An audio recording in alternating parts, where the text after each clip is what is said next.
Good morning everyone. मैं हूं doctor Kumar Sanjeev. आज हम चर्चा करेंगे समावेशी शिक्षा के मुद्दे पर। समावेशी शिक्षा को अंग्रेजी में इंक्लूसिव एजुकेशन कहा जाता है। शैक्षिक शब्दावली में समावेशी शिक्षा, समकालीन शिक्षा और विशिष्ट शिक्षा दिव्यांग बच्चों के लिए प्रयुक्त किए जाते रहे हैं। समावेशी शिक्षा के रणनीतियों और सिद्धांतों पर शिक्षा शास्त्रियों में हमेशा विवाद रहा है। शब्दों की जुगाली करने वाले लोग विशिष्ट शिक्षा और एकीकृत शिक्षा तथा समावेशी शिक्षा को एक ही शब्द के रूप में प्रयोग करते हैं और इसे एक दूसरे से अदला बदली कर उपयोग करते हैं, लेकिन वास्तव में समावेशी शिक्षा विशिष्ट शिक्षा और एकीकृत शिक्षा से भिन्न है। अब सवाल उठता है कि समावेशी शिक्षा क्या है। समावेशी शिक्षा वास्तव में शिक्षण अधिगम की एक विशिष्ट पद्धति है, जिसमें सामान्य बच्चे और विशिष्ट बच्चे को एक ही छत के नीचे एक ही पाठ्यचर्या के जरिए एक ही शिक्षक के द्वारा पढ़ाया जाता है। अब हम चर्चा करेंगे कि समावेशन किसका। समावेशन किसका? समावेशन उनका जो समाज की मुख्य धारा से कटे हुए हैं, जो हाशिए पर के लोग हैं, जो अंतिम पायदान के लोग हैं, जो मार्जिनल हैं, जो दलित हैं। समावेशन उनका। लेकिन आज इस चर्चा में हम केवल विचार करेंगे दिव्यांगों का, विकलांगों का, जिनकी आवश्यकताएं भिन्न हैं, जो सामान्य बच्चे से अलग है, जिनकी बुद्धि लब्धि अलग है, जिनकी बुद्धि लब्धि 70 से नीचे है। अब सवाल उठता है कि समावेशन किसका? समावेशन क्यों? समावेशन कोई प्रयोग नहीं है जिसका परीक्षण किया जा सकता है।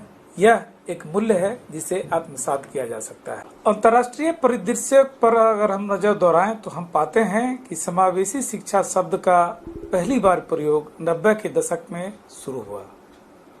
1994 में स्पेन के सलामांका में आयोजित एक कॉन्फ्रेंस में इस शब्द का प्रयोग पहली बार हुआ। इस कॉन्फ्रेंस का विषय था special need education, quality and access.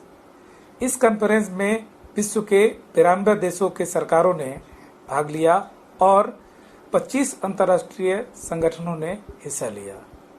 इस कॉन्फ्रेंस में ये चिंता जाहिर की गई कि सामान्य स्कूल दिव्यांग बच्चों के साथ भेदभावपूर्ण रवैया अपनाते हैं, उनको सामान्य स्कूल में पढ़ने से वंचित करते हैं, उनको मुख्य धारा के स्कूलों से दूर रखना चाहते हैं।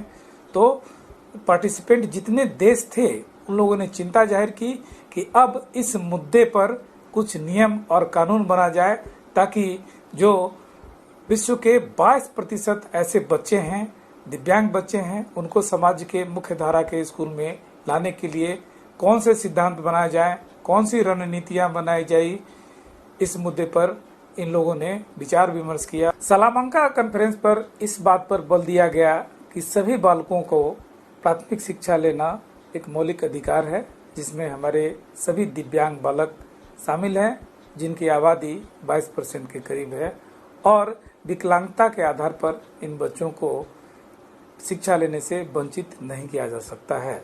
सलामांका वक्तव्य के बाद वर्ष 2000 में सेनेगल में वर्ल्ड एजुकेशन फोरम पर समावेशी शिक्षा की चर्चा की गई।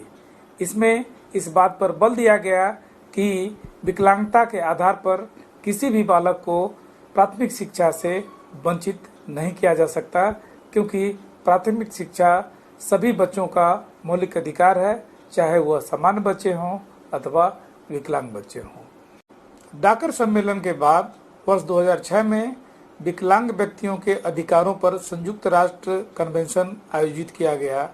इसमें इस बात पर चर्चा की गई कि विकलांग व्यक्तियों के अधिकारों को सुनिश्चित करने के लिए कुछ नियम कानून बनाया जाए, और विश्व के 190 देशों ने इस कन्वेंशन में हिस्सा लिया और हस्ताक्षर किया। तब से समावेशी शिक्षा सभी शैक्षणिक डॉक्यूमेंट का एक अंग बन गया।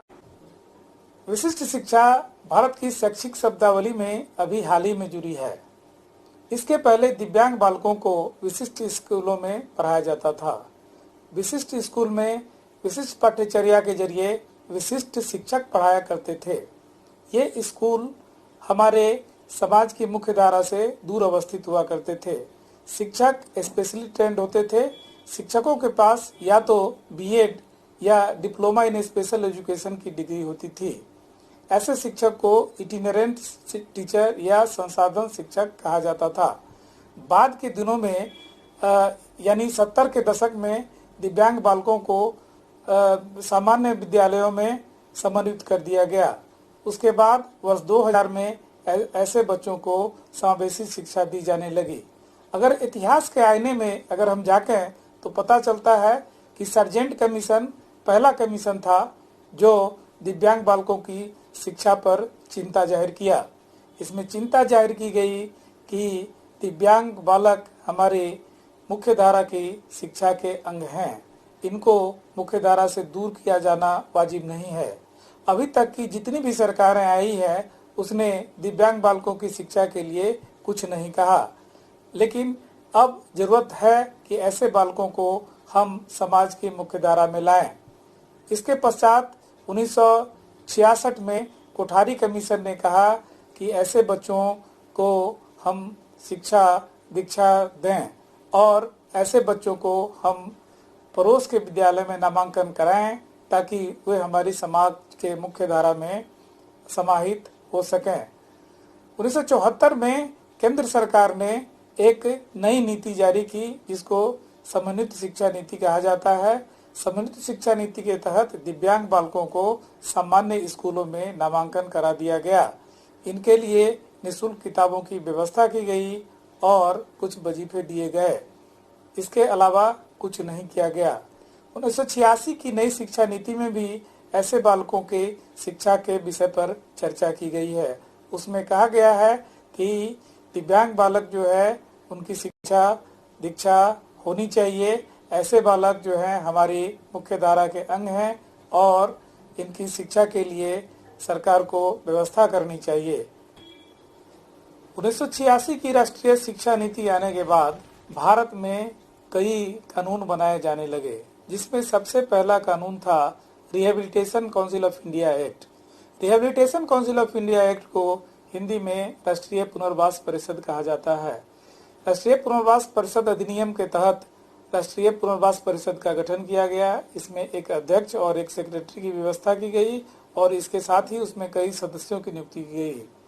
इस अधिनियम के तहत ही एक सेंट्रल रिहेबिलिटेशन रजिस्टर की व्यवस्था की गई, जिसमें देश के जितने भी रिहेबिलिटेशन प्रोफेशनल या रिहेबिलिटेशन पर्सनल थे उनको उनमें पंजीकृत किया जाना जरूरी था और पंजीकरण के बिना वे कहीं भी प्रैक्टिस नहीं कर सकते थे। अगर वो प्रैक्टिस करेंगे तो उनके लिए 1 साल की बामुशक्कत सजा का प्रावधान या आर्थिक दंड या दोनों से दंडित किए जाने की व्यवस्था की गई थी। राष्ट्रीय पुनर्वास परिषद अधिनियम 1992 के बाद निःशक्त व्यक्ति अधिनियम 1995 इस देश का दूसरा ऐसा बड़ा अधिनियम था जिसके तहत दिव्यांग बालकों को शिक्षा और नौकरी से जुड़े कुछ अधिकार दिए गए। नौकरी और शिक्षा में उनको 3% आरक्षण दिया गया और देश के इतिहास में यह पहला मौका था जब दिव्यांग बालकों को उनकी दिव्यांगता के आधार पर आरक्षण दिया जाने लगा। 1999 में भारत सरकार ने नेशनल ट्रस्ट एक्ट अधिनियमित किया। संसद में यह अधिनियम तब आया जब उस पर चर्चा की जाने लगी कि उसमें मल्टीपल डिसेबिलिटी यानी बहुविकलांगता और सेरेब्रल पाल्सी वाले बच्चे इसमें शामिल नहीं हो सके, तो ऐसे बच्चों को नेशनल ट्रस्ट एक्ट के अधीन लाया गया। वर्ष 2000 में भारत सरकार ने शिक्षा के अधिकार अधिनियम बिल को लाया और पास किया। इसके बाद इसे वर्ष 2002 में राष्ट्रपति के मोहर लग जाने के बाद इसे मूल अधिकार घोषित कर दिया गया। संविधान के 86वें संविधान संशोधन में कहा गया कि प्रत्येक राज्य सरकारें 6 से 14 वर्ष तक के बच्चों को निःशुल्क और अनिवार्य शिक्षा देगी और इस तरह दिव्यांग बालकों के लिए भी शिक्षा मौलिक अधिकार हो गया। उसके बाद वर्ष 2016 में right of person with disability act यानी निःशक्त जन अधिकार अधिनियम अधिनियमित किया गया और यह अधिनियम वर्ष 1995 के निःशक्त व्यक्ति अधिनियम को रिप्लेस कर दिया और यह अधिनियम आज के डेट में भारत में मील का पत्थर है। और निःशक्त जन अधिकार अधिनियम के आ जाने से एसिड अटैक सर्वाइवर महिलाओं के दिल में दोबारा गरिमामय जीवन की जीने की आशा जग गई है। इसके साथ ही कई अन्य तरह के विकलांगों को भी इस सूची में लाया गया, जिसमें मस्कुलर डिस्ट्रोफी के शिकार, ऑटिज्म स्पेक्ट्रम डिसऑर्डर के साथ साथ सेरेब्रल पाल्सी वाले बच्चे भी इस सूची में शामिल किए गए। और ऐसे दिव्यांगों को नौकरी और शिक्षा के क्षेत्र में कई तरह के अधिकार दिए गए। शिक्षा और नौकरी में ऐसे बालकों को 4% आरक्षण दिया गया। इसके साथ ही कई तरह की और सुविधाएं भारत सरकार ने दी, लेकिन चूंकि अभी यह अधिनियम पूर्ण तरह से भारत में लागू नहीं हुआ है और लागू होने की दिशा में कदम अभी बढ़ाए जा रहे हैं, इसलिए आशा है कि यह अधिनियम या इस अधिनियम से जितने भी इस तरह के 21 तरह के दिव्यांग बालक बालिका हैं उनको आए दिनों में कई तरह की सुविधाएं भारत सरकार देगी, कई तरह के सामाजिक योजनाओं का लाभ उनको मिलेगा। तो आज हम चर्चा कर रहे थे समावेशी शिक्षा के विभिन्न पहलुओं के बारे में और अब दूसरे एपिसोड में हम देखेंगे कि समावेशन का मॉडल क्या है, समावेशन की रणनीतियाँ क्या है, विकलांग बच्चों को या दिव्यांग बच्चों को समाज की मुख्य धारा में हम किस तरह से शामिल करेंगे, उसकी रणनीतियाँ क्या होंगी। तो इसके साथ ही